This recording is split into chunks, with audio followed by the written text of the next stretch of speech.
Kujua maana ya ufalme wa Mungu, umuhimu wa ufalme wa Mungu na namna ya kuteka ufalme wa Mungu katika nyakati za mwisho. Japo kwenye posta imeandikwa kwa Kiingereza, lakini tafsiri yake ya Kiswahili ni somo linasema kujua maana ya ufalme wa Mungu na umuhimu wa ufalme wa Mungu, alafu namna ya kuteka ufalme wa Mungu katika nyakati za mwisho ama katika nyakati tulizo nazo. Naamini wote tunaelewa kwamba tuko nyakati za mwisho, si ndio? Sina haja nikae sana hapo kukueleza kwamba tuko nyakati za mwisho. Naamini unaelewa mifumo tu ya maisha jinsi ilivyo na kila kitu namna kinavyofanya kazi inakupa picha kwamba tuko mwishoni mwa dunia. Sasa siku ya leo, siku ya kwanza, tutakuwa na maeneo makubwa mawili ambayo tutajifunza. Tutaangalia kipengele cha kwanza cha maana ya ufalme wa Mungu. Tutakaa kwa utulivu sana. Leo nimekuja tujifunze neno, kwa hiyo jiandae kusoma Biblia. Jina la Bwana libarikiwe sana.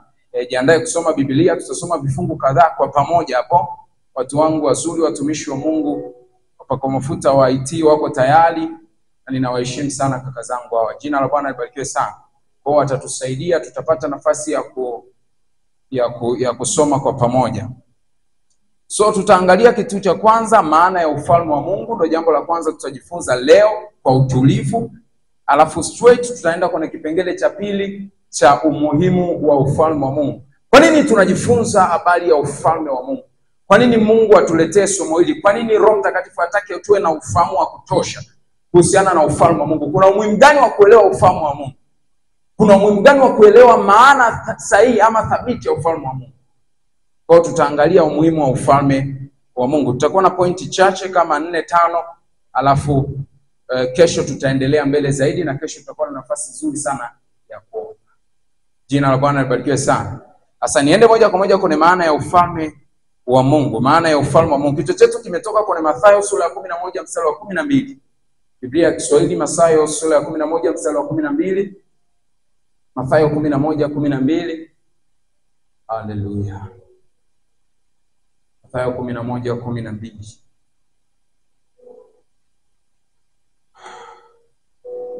Baada ya hapo tutaenda kusoma Luka 16:16. Kama unaweza kuandika, tutaenda kusoma Luka 16:16.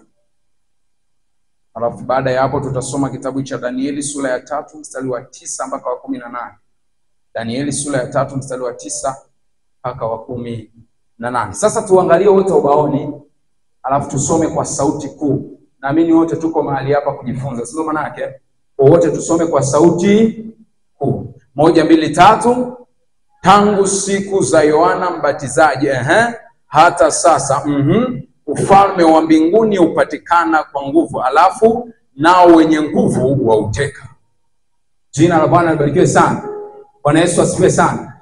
Kwa ufupi, mzigo wa mimi kukufundisha hili somo ni insight niliyoipata kutoka kwa hichi kifungu. Hapa ndo center yetu na hapa ndo mnyumbuliko mzima wa somo zima. Angalia kitu Biblia nasema. Tangu siku za Yohana Mbatizaji hata sasa. Jina la Bwana libarikiwe sana. Ufalme wa mbinguni upatikana kwa nguvu. Kwa hiyo tu inakupa picha tayari namna gani ufalme wa Mungu unapatikana. Biblia imeshatoa jibu. Anasema tangu siku za Yohana Mbatizaji hata sasa ufalme wa Mungu upatikana kwa nini? Kwa nguvu. Kwa namna ya kuupata tayari tumeshaiona hapo. Kesho tutapata mnyumuliko wa pointi, lakini maana halisi ni kukuleta kufahamu kwamba ufalme wa Mungu haupatikani na kila mtu. Kwa sababu mbele anaendelea na malizia anasema nao wenye nguvu, sio kila mtu, nao wenye nguvu wauteka. Kwa ufalme wa Mungu huwa unatekwa. Ufalme wa Mungu huwa unapatikana, lakini upatikanaji wake ni kwa kutumia nguvu. Upatikana kwa nguvu, na sio kila mtu, ila wenye nguvu ndio wanaofanyaje? Wanauteka. Kwa ni lazima uwe mwenye nguvu, lakini sio tu uwe mwenye nguvu, lazima pia ujue namna ya kupata. Jina la Bwana libarikiwe sana. Okay, ngoja nikupe mfano huu kabla tujaendelea mbele zaidi. Tukichukulia mfano wa mabondia wawili ama wapiganaji wa ngumi wawili ambao wanashindana. Mmoja ana tekniki za kutosha za namna ya kupiga, Alafu mwingine ni mkubwa, ana mwili mkubwa, ana mazoezi ya kutosha, lakini hana tekniki za namna ya kupigana. Eleweka nachokizungumza? Huyu ambaye ni mkubwa, maana yake ana nguvu za kutosha, lakini kile kitabu cha kujua namna gani naweza nikashinda hii vita nilionayo ama haya mapambano nilionayo, kunaweza kumfanya yule ambaye ana nguvu chache ila ana tekniki za kutosha akamshinda. Angapo anaelewa nachokizungumza? Kwa hiyo maana kuwa na nguvu nyingi ni kitu cha kwanza, lakini kujua namna ya kuzitumia kupata matokeo unayotaka ni kitu cha pili. Bwana asifiwe. Kwa Biblia inasema ufalme wa Mungu upatikana kwa nguvu, alafu wenye nguvu wauteka. Kwa kuna mambo tutajifunza ili tufahamu kwamba namna gani nitakuwa mmoja wa watu wenye nguvu. Kimsingi nguvu inayozungumzwa hapo ni aina ya mentality unatakiwa kuwa nayo, ni aina ya ufahamu unatakiwa kuwa nao, ni aina ya uelewa. Biblia inasema I am the knowledge, I am power. Mimi ni maarifa, mimi nina nguvu. Ngopo mwaisoma mithali hiyo. Mimi ni maarifa, mimi nina nini? So knowledge is equal to power. Kwa kuna aina ya ufahamu ukiwa nao unahesabika mmoja wa watu wenye nguvu, kwa sababu kuna ufahamu ukiwa nao unakuwa na nguvu kwa ulimwengu wa roho. Kwa kuna aina ya mentality ambazo tutajifunza ili tuwe kwenye position ya watu ambao wana nguvu kwenye nyakati za mwisho. Alafu tutajifunza namna ya kuuteka ili sasa tujue namna ya kutumia nguvu tulizonazo kuhakikisha ufalme wa Mungu unakuja duniani. Jina la Bwana libarikiwe sana. Lakini nikiongea yote kama hujaelewa maana ya ufalme wa Mungu, bado hauwezi ukapata picha kamili. Kwa hiyo nakurudisha sasa tuelewe. Hapo nitaka nikupe msingi kwa sababu ni kifungu ambacho ndo mama. Kwa hiyo nitaka upate ufahamu kwamba tumepata wapi hili somo ama kwa nini tunajifunza hili somo. Msingi wake, chanzo chake ni kutoka kwa hichi kifungu. Jina la Bwana libarikiwe sana. Bwana Yesu asifiwe sana. Ngoja mpata picha kidogo. Wow, vizuri, nimefurahi. Sasa tuendelee mbele zaidi. Hii Mathayo 11:12 usitoe pale mtumishi wa Mungu. Rudishe pale mtumishi wa Mungu.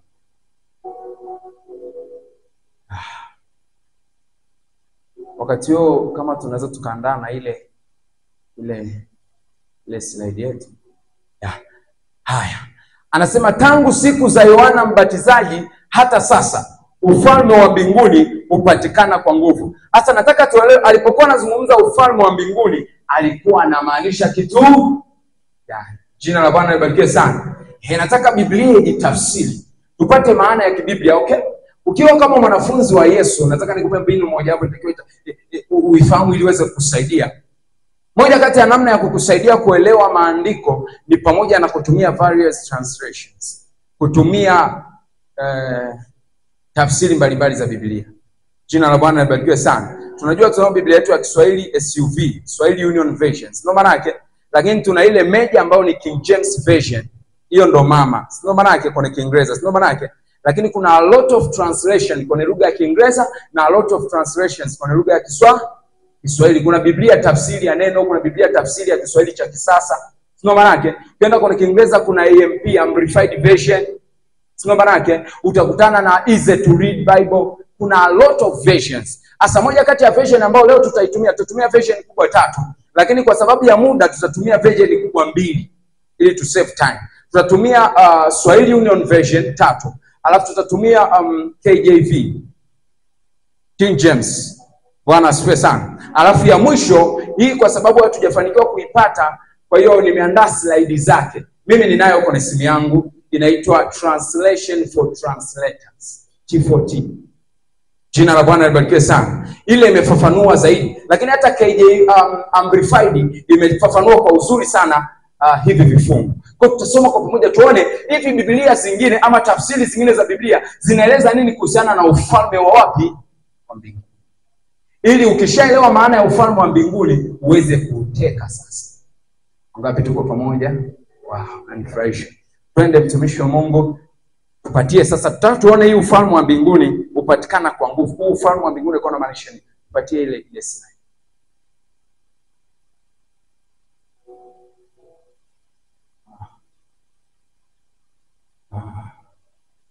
Sawa. Sasa hii kidogo ya mbele yake iko kubwa kidogo, rudisha ile ya nyuma. Okay, ngoja tuanzie mbele. Twende mbele. Twende ya mwisho. Yes. Hii ni T4T translation. Tunataka tusome kwa pamoja. Bwana asifiwe sana. Mliopo mbele mnaona vizuri, mnasoma kwa sauti na wanyuma wasikie. Lakini wote mnaweza kuona mpaka hapa tusome. Sawa watumishi wa Mungu 1, 2, 3. From the time that John the Baptizer preached until now, other people have violently, sema kwa sauti, violently. Somebody can come, my young brother. Wow. Harina Masa. I want you to understand. Do you know the meaning of violence? Who is strong, my brother? Yeah, natumia nguvu. So, do you know the meaning of violence? Nataka nipite, alafu jaribu kunizuia. Hilo usitumie nguvu hivyo sasa. Ila mimi natakiwa nitumie nguvu. Sawa tumishi wa Mungu. Nataka uone, anasema from the time anasema from the time that John the Baptizer preached until now, until today I'm preaching to you, other people, kuna aina ya watu wanawazungumzia hapo. Anasema other people have violently attacked the people who have allowed God rule their lives, and they have suffered, or people have very eagerly been asking God to take control over their life, or Israelite people who have thought that I would become their king, have been extremely eager to be included in the what? In the kingdom, have violently attacked and made it to suffer. Jina la Bwana libarikiwe sana. Bwana Yesu asifiwe sana. What I wanted you to understand there, Maandiko yanasema kwamba tangu wakati wa Yohana Mbatizaji hata sasa, kuna aina ya watu ambao wametaka Mungu akontrol maisha yao. Hao watu ambao wanataka Mungu akontrol maisha yao, they have suffered violence. They have been attacked violently. Jina la Bwana libarikiwe sana. Sasa nataka kwanza uone maana ya violence afu narudi hapo. Napozungumza violence, maana yake this is the man I want to pass. Bwana asifiwe sana. Nataka uelewe namna ambavyo kwenye dunia tulionayo tangu siku za Yohana Mbatizaji hata sasa, namna ambao ufalme wa Mungu unapatikana kwa nguvu, upo kwenye vita kali. Maandiko yanasema wale watu ambao wameamua Mungu rule their lives, which is the meaning of kingdom of God. Kingdom of God nitakuja kutajia maana yake, ni kumruhusu Mungu kucontrol maisha yako. Ni kuruhusu shauri la Mungu kuchukua nafasi kwenye maisha yako ya kila siku. Ni kumruhusu Mungu kuwa alfa na omega, ama kuwa msemaji wa mwisho wa kila unachokifanya ukiwa duniani. Ni kuruhusu neno la Mungu ndio liwe linaamua namna unavyowaza, namna unavyoongea, namna unavyofanya, namna unavyojibu ukisemeshwa, namna unavyotenda ukitendewa. That is the meaning of kingdom of God. Is when God have control over your life.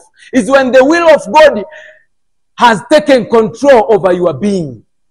Jina la Bwana libarikiwe sana. Hiyo ndo maana ya ufalme wa Mungu. Sasa wale watu ambao wanashauku kuona kwamba Mungu ana control maisha yao na shauri la Mungu kwenye maisha yao linasimama, Biblia inasema they have suffered attacks and they have been attacked violently. Kwa wao kushinda, they have to react violently to take the kingdom of God, to make sure that God rule their lives. Unatamani kuyafanya mapenzi ya Mungu, unatamani kuwa mtakatifu, unatamani kufikia destiny njema, lakini uwe na uhakika those people, wale watu ambao wanatamani kuwa na hilo shauri la Bwana kusimama kwenye maisha yao, they will suffer violent attacks. Bwana asifiwe. Na ndio maana anakuja anasema, sasa usimame hapo. Anasema these people have suffered violence. Violence is not going like this. When you talk of violence, we are talking, you need to command. Jina la Bwana libarikiwe sana. Bwana Yesu asifiwe sana. Bwana Yesu asifiwe. Bwana Yesu asifiwe. There is power. Tell your neighbor there is power. Unahitaji nguvu katika kuteka ufalme wa Mungu. Jina la Bwana libarikiwe sana. Bwana Yesu asifiwe. Bwana Yesu asifiwe. Wow, you can turn back. Hautasahau mfano. Aya, tusome kwa pamoja. 1, 2, 3. From the time that John the Baptizer preached, until now, other people have violently attacked the people who have allowed, sema kwa sauti, allowed God. Wow. Anaendelea anasema allowed God to do what? To rule their lives. Sema allowed God to rule their lives. Kule kwenye Biblia ya Kiswahili anasemaje? Tangu siku za Yohana Mbatizaji hata sasa ufalme wa mbinguni upatikana na wenye nguvu wanafanyeje? Kwa anapozungumzia ufalme wa Mungu anamaanisha is people to allow God to have rule over their lives. Bwana asifiwe. Bwana asifiwe. Nipatie ile ya juu my brother. Mr. Jeremiah. Yes. Anasema hii ni 16:16. 11:12 Mathayo, reference yake. Si mnaelewa kitabu cha Mathayo, Marko na Luka ni synoptic gospels. Ndio maana yake ni injili zinazofanana. Tofauti na kitabu cha Yohana Mbatizaji. Kama mwaisoma zile injili 4, kitabu cha kuna habari utazikuta kwenye Mathayo, utazikuta pia zimejirudia kwenye Marko, si ndio? Utazikuta kwenye Marko, utazikuta zimerudia pia kwenye nini? Luka. Lakini utofauti kidogo unakuja kwa nani? Yohana. Yeye Yohana kwanza mwanzoni tu, hapo mwanzo palikuwepo na neno. Ndio anaanza. Bwana asifiwe sana. Kwa zile tatu zinaelekeana. Kwa kitu kile alichokizungumza Luka na kinukuu kwa namna ya tofauti. Ndio hapo anasemaje? Anasema the laws that God gave Moses and what the prophets wrote were in effect what you needed to obey until John. Kwamba ile Torati ya Musa, ile kuishi chini ya sheria kwa sababu watu walikuwa hawamjui Kristo, ile watu kuchinja ndama kwa ajili ya dhambi zao, ilikuwa ina function mpaka kipindi cha nani jamani? Yohana Mbatizaji. Lakini kuanzia kipindi cha Yohana Mbatizaji ili Yesu achukue nafasi. Kwa sababu vile vitu vilikuwa vinatoa picha ya Yesu, kuchinjwa kwa kondoo na nini kwa ajili ya damu, ilikuwa ni kwa ajili ya kuonesha Yesu atakuja kutoa damu yake kwa ajili yetu. Jina la Bwana libarikiwe sana. Kwa anasema the laws that God gave Moses and what the prophets wrote were in effect or what you needed to obey until John the Baptizer came. Bwana asifiwe sana. Anasema since then I have been preaching about how God wants to do what? Yes. God wants to rule people's lives. Mungu anataka akontrol makampuni. Mungu anataka akontrol kwenye sekta ya afya. Mungu anataka akontrol kwenye sekta ya biashara. Mungu anataka akontrol familia za watu. Mungu anataka akontrol kila kitu kinachohusu maisha ya mtu. Kwa kuanzia kipindi cha Yohana Mbatizaji, maana wanasema kwamba Mungu alihitaji, Yesu alipokuwa anasema tubuni maana ufalme wa mbinguni umekaribia, maana yake anasema badilisheni fikra zenu, ni wakati wa Mungu kuchukua nafasi yake mlioipoteza. Bwana asifiwe. Bwana asifiwe. Bwana asifiwe. Bwana asifiwe. Na ndio maana anasema until John the Baptizer came, since then I have been preaching. Jesus was preaching. Kwa anasema kingdom. Sasa bila kumwamini Yesu, Yesu ndo connector wa wewe na Mungu. Na ndio maana ilibidi wamwamini Yesu. Jina la Bwana libarikiwe sana. Na Yesu alikuja kueleza tu habari kwamba jamani, saa ya Mungu kuchukua nafasi yake kwenu imekaribia. Mwisho wa dhambi kuwatawala umefika. Huu ni wakati nimekuja nichukue dhambi yenu niwarejeshe tena kwenye uhusiano na Mungu. Huu ni wakati ambao mkiwa na mahusiano na Mungu ndo mwanzo wa ninyi kuweza kuruhusu yeye kufanya kucontrol maisha yenu ama kufanya mambo anayotaka kuyafanya kupitia maisha yenu. Jina la Bwana libarikiwe sana. So it is what Jesus came to do. Kilichokuwa kinamuimpedi mwanadamu na Mungu ilikuwa ni dhambi. Dhambi ndio ilikuwa inafanya impediment.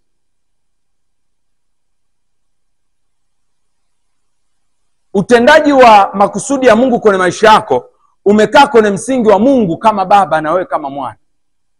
Na wewe kuwa kama mwana ulimhitaji Yesu. Kwa sababu dhambi kitu ilikifanya iliharibu uhusiano kati ya mwanadamu na Mungu. Yesu alichokuja kuwafundisha watu ni kwamba saa ya Mungu kuchukua tena nafasi yake ndani ya moyo wenu imekaribia. Na mimi naye zungumza ndio mtu ambaye nimekuja kuondoa kizuizi.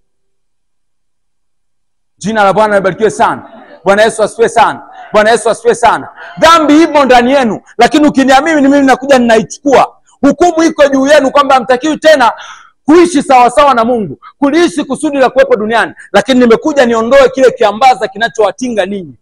Alafu Mungu achukue tena nafasi yake ndani ya moyo wenu. Ni mpaka Mungu amechukua nafasi ndani ya moyo wa mtu ndio mtu anaweza akawa na fursa ya kutimiza shauri la Mungu akiwa duniani.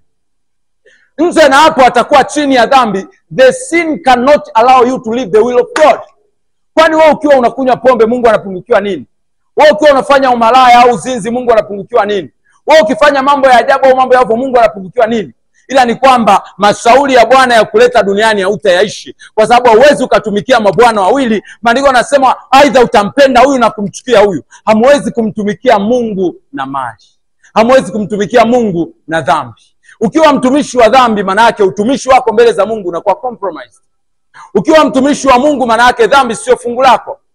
Na dhambi haiwezi kaondoka kwa jitihada zako. Walishajaribu wengi. Ndio maana alikuja Yesu kuchukua nafasi yetu sisi. Alikuja Yesu kututoa kwenye utumwa wa dhambi ili tuwe kwenye platform ya kurejea tena kwenye shauri la Bwana la kumtumikia tukiwa duniani. Nisikilize, haujaja tu kufanya shughuli mbalimbali duniani. Umekuja kuna kusudi na shauri la Mungu la wewe kuwepo hapa. Haujaja just from nowhere, but you cannot understand that until you have relationship with God. And that is the function of Jesus, kuondoa dhambi. Jina la Bwana libarikiwe sana. Sasa my point haijakaa huko. Point yangu nataka uelewe nini maana ya ufalme wa nini? Bwana asifiwe. Bwana asifiwe. Bwana asifiwe. Sawa. Anaweza until John the Baptizer came. Since then I have been preaching about how God wants to rule people's life in the new way. And many people have accepting that message and very eagerly. Sema very eagerly. Kuna neno hapo eagerly. Yani cha kwanza unatamani Mungu uwe na nafasi kwenye ndoa nitakayokuwa nayo. Mungu uwe na nafasi. Sijakupa maana kwanza za ufalme wa Mungu nilizoziandika hapa. Maana ya kwanza ya ufalme wa Mungu nayoandika kwa ajili ya kutusaidia. Maana ya kwanza ya ufalme wa Mungu inasema hivi: living according to the commands. Okay. Kuishi sawa sawa na sheria za neno la Mungu.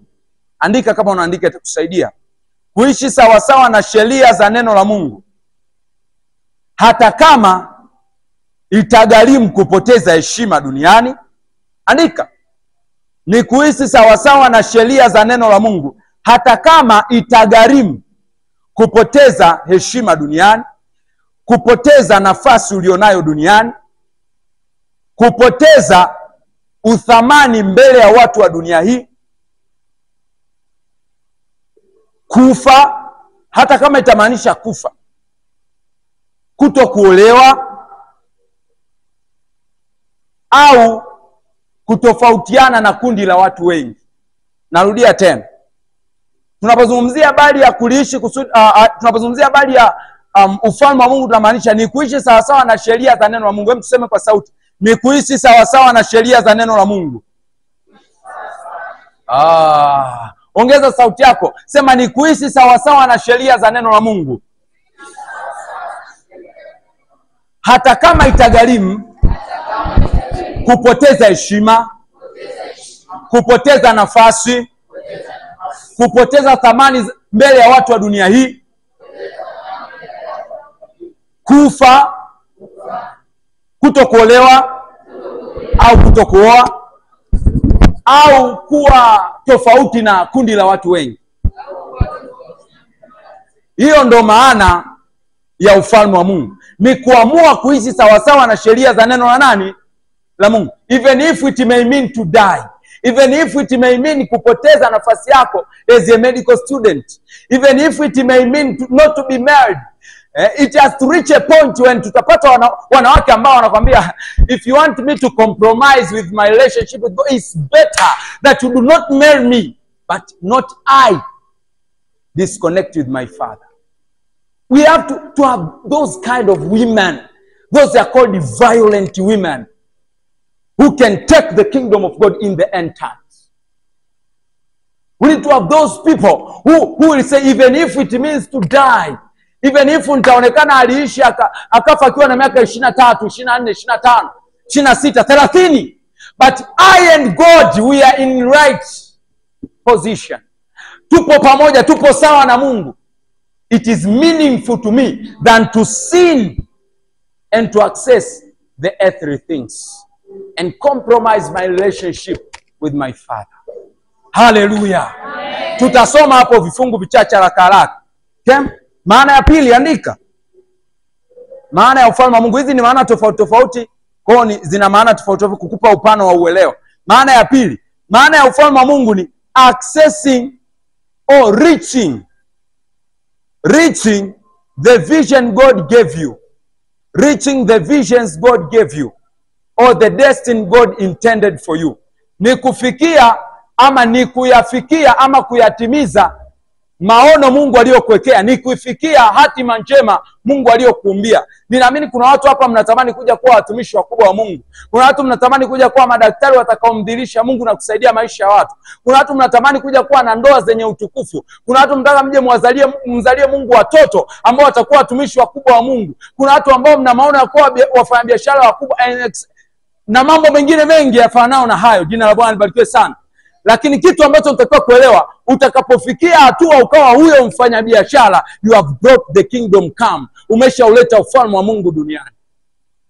Ufalme wa Mungu ni wewe kufikia kuwa daktari bingwa, na ndio maana una upinzani. Tunaposema violence, ndio hizi resistance unazokutana nazo. Usiwe daktari yule ambaye Mungu amekusudia uwe. Sababu anajua when you take control over that department, the will of God is established there. Bwana asifiwe. Bwana asifiwe. Bwana asifiwe. Kwa ni kufikia hatima yako. Hasa kufikia hatima yako sio lele mama. Maandiko yanasema wanaofikia hatima, they suffer violence. They eagerly demand to reach their destiny. But to reach there are resistances. There are obstacles. Especially in the end times.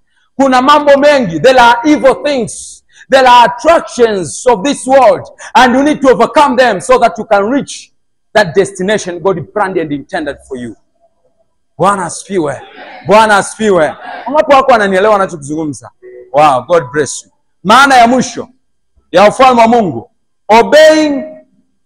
obeying Holy Ghost. Hizi ni maana tatu, zinakupa mapana. Utaona zinatofautiana lakini zinalenga kitu kimoja.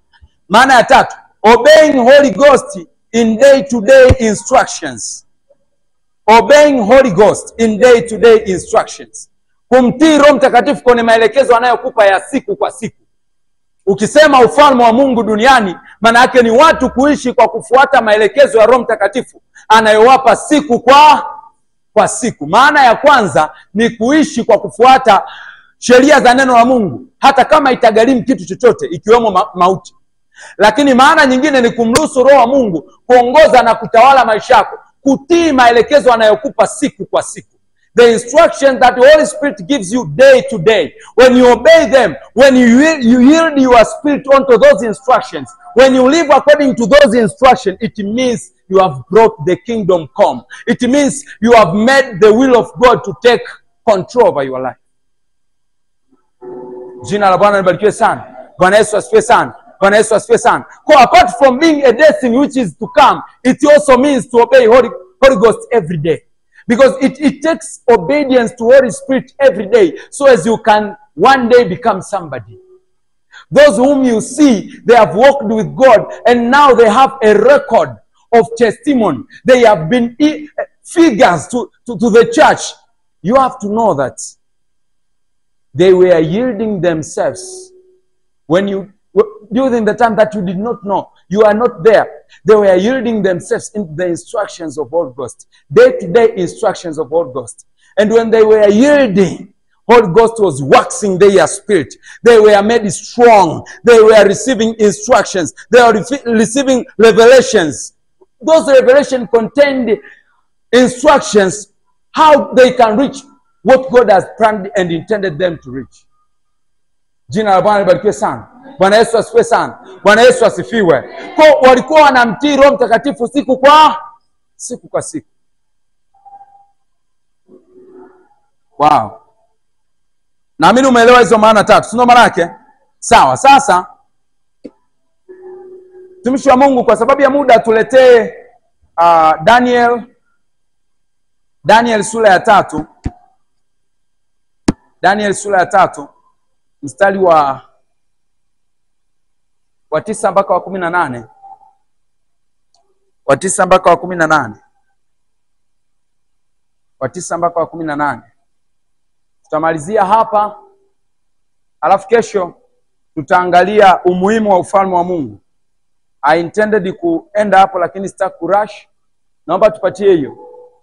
Tumalizie. Danieli sura ya 3. Tutasoma kwa sauti na tunamalizia na hichi kifungu. 1, 2, 3. Wakajibu wakamwambia mfalme, mfalme uishi milele. Tuendelee. Wewe mfalme ulitoa amri ya kwamba kila mtu atakaposikia sauti ya panda na filimbi na kinubi na zeze na santuri na zomari na namna zote za ngoma ni lazima, sema ni lazima. Mifumo ya dunia imeweka sharti kila mtu lazima aishi. Ni lazima uibe ili uwe tajiri. Ni lazima uchiti ndio ufaulu mtihani. Mifumo ya dunia imeweka masharti. Hawa waliambiwa kwamba ni lazima wasujudie sanamu aliyokuwa ameitengeneza Nebukadreza, maana alikuwa ndo Mungu kwa Nebukadreza. Mungu wa dunia hii ambaye ni Ibilisi ameweka mifumo kwenye kila eneo. Si utatoka hapa utaenda huko nje, utaelewa kwamba kwenye kila eneo kuna mifumo ambayo imeshakuwa setted. Kwamba huaga inakuwa hivi ili uwe hivi. Lazima ufanye hivi ndio ufike hapa. Lazima ufanye haya ndio ufike kule. Kwa kuna masharti yamewekwa. Ndio maana anasema hao watu unaona wanazungumza hao ni watu walioenda kuwachongelea Shadraka, Meshach na Abednego kwa mfalme nani? Nebukadreza. Kwamba kuna majitu kule hayaabudu. Wewe umesema tuabudu, yenyewe hayafanyeje? Hayaabudu. Sasa kwa ajili ya muda nipeleke moja kwa moja kwenye 17. 17.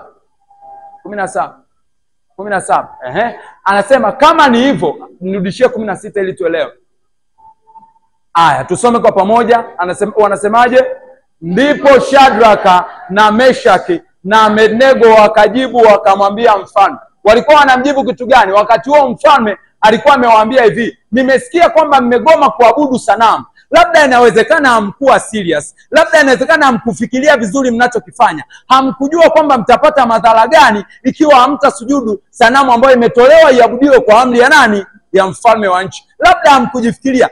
Ngoja kwanza. Nataka niwape tena nafasi ya mwisho. Kabla sijawapa hukumu isiyo ya kawaida. Nataka kwanza niwape nafasi ya mwisho. Mpo tayari kuabudu ikiwa tutapiga tena kinanda na kinubi na kelele zote za ngoma, vitu vyote vilivyokuwa vimeandaliwa, ikiwa tutavipiga mtakuwa tayari kuabudu wakati huu?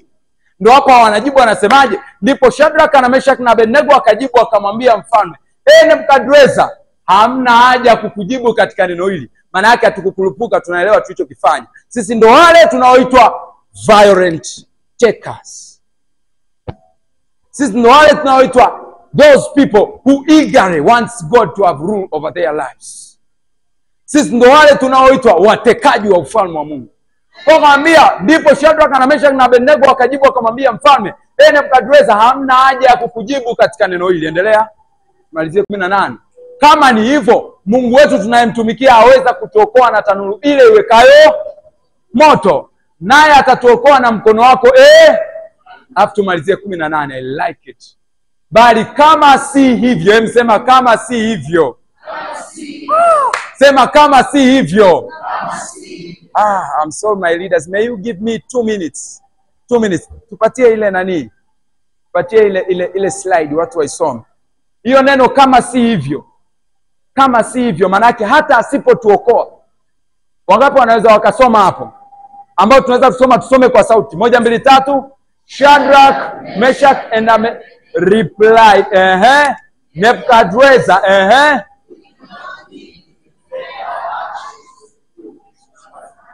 we do not need to defend the action about this matter. Hatuhitaji kukujibu. Hizi actions tumezikusudia. Alafu anaendelea anasemaje? Kama utatutumbukiza kwenye tanuru la moto, the God whom we worship, is able to rescue us. Lakini he will rescue us from your power. But even if, hallelujah, I feel good myself. Kai rani na Masai. Even if he will not rescue us, hata kama sitaolewa, hata kama sitapata hichi cheti ninachokitafuta, hata kama nitakufa, I will not compromise. Malizia pale anasemaje?